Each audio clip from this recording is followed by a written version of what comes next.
So it seems like the Rise of Skywalker is just the movie experience that keeps on giving, and with the novelization we have learned a little bit more and have had a lot more to go on.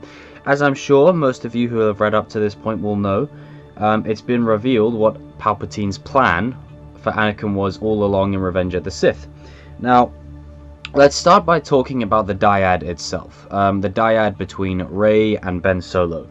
The dyad, from what we know in the film, is as Kylo Ren and Palpatine, let's get all the information that we have from those two.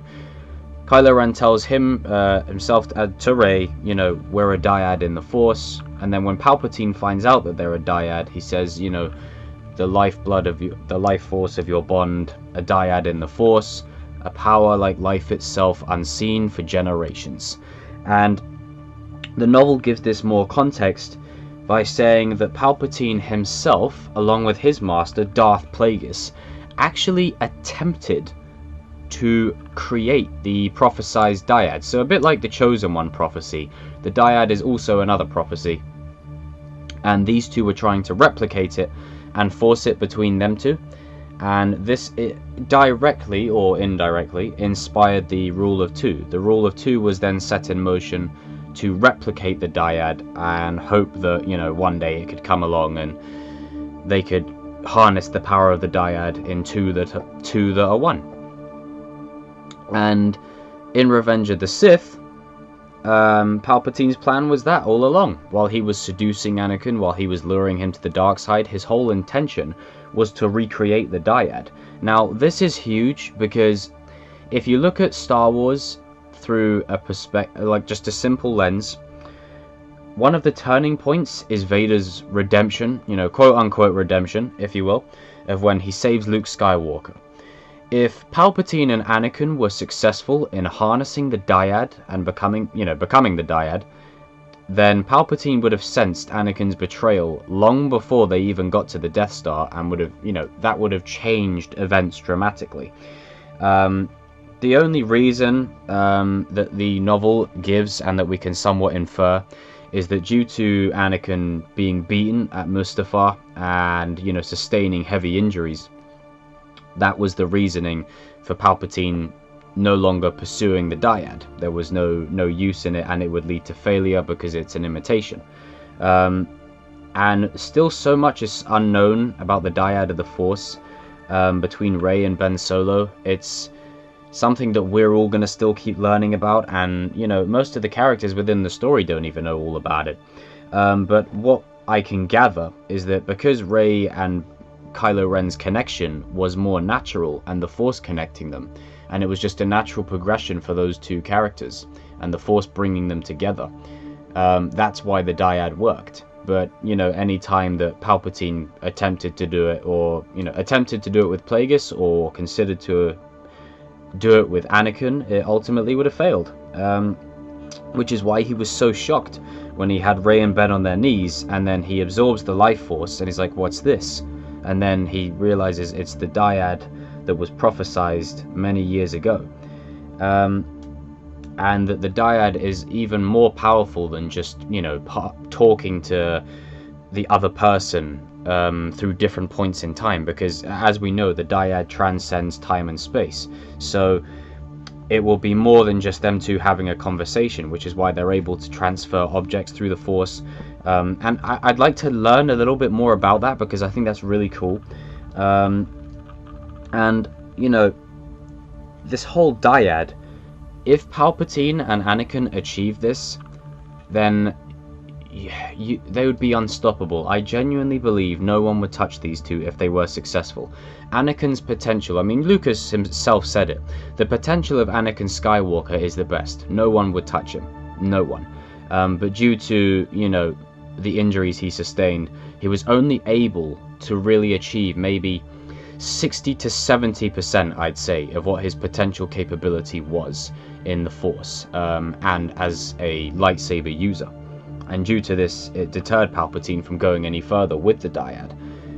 So I like this little bit of information, because it makes me watch Revenge of the Sith in another perspective, and I watch the movie now thinking, right, so Palpatine's not just trying to seduce him to the dark side, He's trying to form a dyad with him. And, you know, that's one of the good things that's come out of the Rise of Skywalker, is that in context, it adds a lot more to Revenge of the Sith and what Palpatine was actually trying to go for. I would have liked this to been emphasized in the movie, but I could say that for a lot of things. But I do like that this is an addition, and that Palpatine's plan for Anakin was that. Was exactly that. He wanted to create a dyad with Anakin, and if he was successful, the whole universe, the galaxy, would just look a completely different place. You know, Luke would most likely be dead, or, you know, they would never have even been found, or, you know, you can at least guarantee that Vader wouldn't have turned on Palpatine, because Palpatine would know, and then it would change the whole story dramatically.